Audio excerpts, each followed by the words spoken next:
We are continuing the conversation on how to create a culture. And we looked at the term culture and compared it to the organic term of cultivate, and how that probably is the best template to use to look at it and to understand it.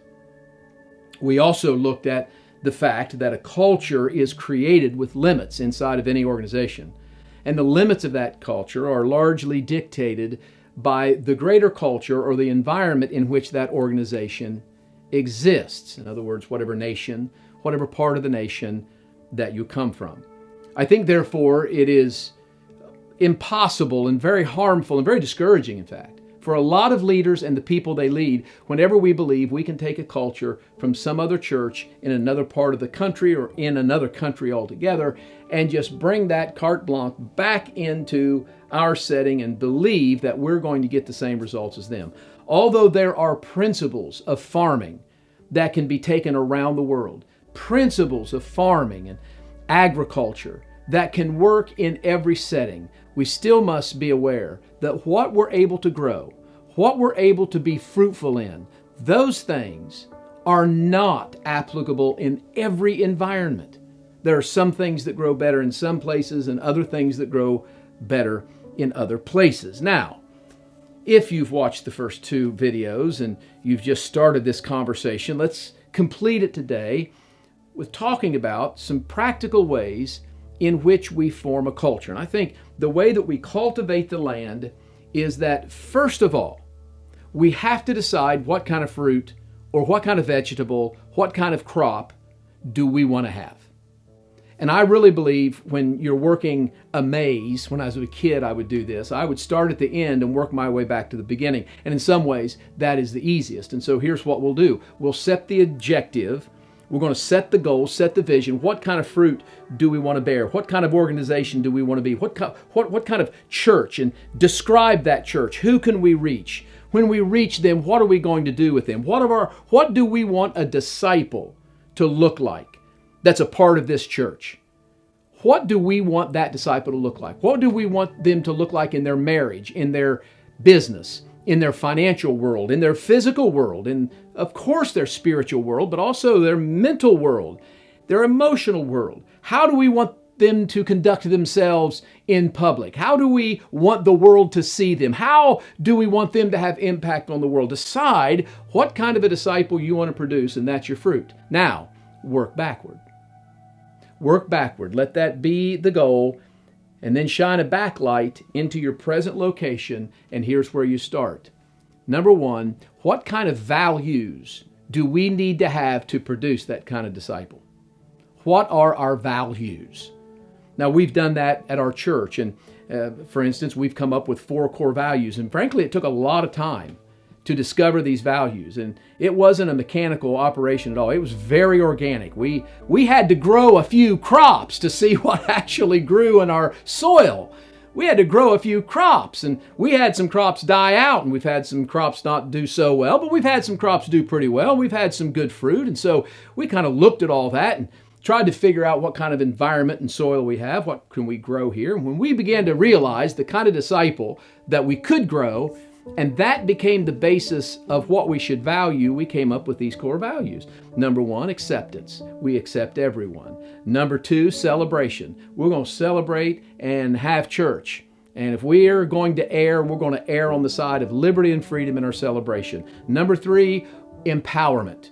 We accept everyone, but we know that God loves you too much to let you stay in your present condition. We're going to empower you to succeed in your family, in your business, in your workplace, and at church. And number 4, we value community. Now, we take acceptance, celebration, empowerment, community as our 4 core values. Now, once you've established your values that are connected to the kind of disciple that you want to create, these become the cornerstones of the next step. After you create the values, you're going to create the kinds of conduct that reflect those values. In other words, you're going to set the agenda on those values. You're going to set the calendar on those values. In those values, you have the seeds, we might say, to produce the kind of conduct that is acceptable, but also the kind of conduct that's unacceptable. Because remember, culture is the demarcation between that which is cultured purposefully and intentionally for the fruit and that which grows in chaos in nature. And so we are creating the systems around those core values, the conduct that we expect. Now, here's the thing about a culture. A culture has to be cared for. It's not like you plant your seeds and then go in and watch ESPN for the rest of the year and then come out in the fall and pick your harvest. You're not going to have a harvest. So a culture needs to be maintained. A culture is like a garden. It's going to grow things that you don't want there. You've got to address that. The things that you want to grow, you've got to address that, and you've got to applaud that. Which really then leads into this next step, which is that you create heroes. You celebrate the successes. You promote the people who are reflecting the kind of values and the kind of conduct from those values that you know are part of the culture. You have to speak about your culture. You've got to teach about that culture. You're pulling the weeds and addressing those things. And I think one of the probably the most overlooked things that pastors fail to do over and over again, for a variety of reasons, but a lot of times it's just our heart. We don't like to confront trouble. But if you don't confront trouble, you're going to let weeds grow in your garden and destroy the culture and ultimately destroy the fruit.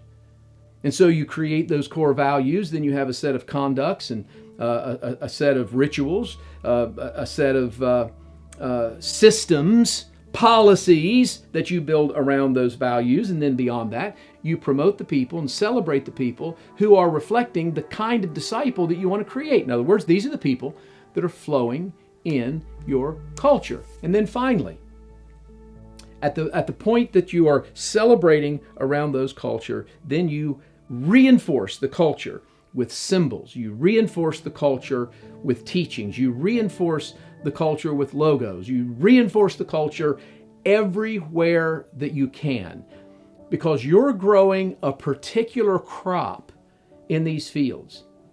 And to reinforce that in people's minds is an absolute necessity. The vision, the purpose, why we exist, these core values that reflect the ultimate disciple that we want to make, those things have to be constantly reinforced. Creating a culture, changing a culture, well, it's as hard as going to fallow ground and start turning over the dirt to plant new seed and over time produce a new fruit. It's hard work, but it's worth it.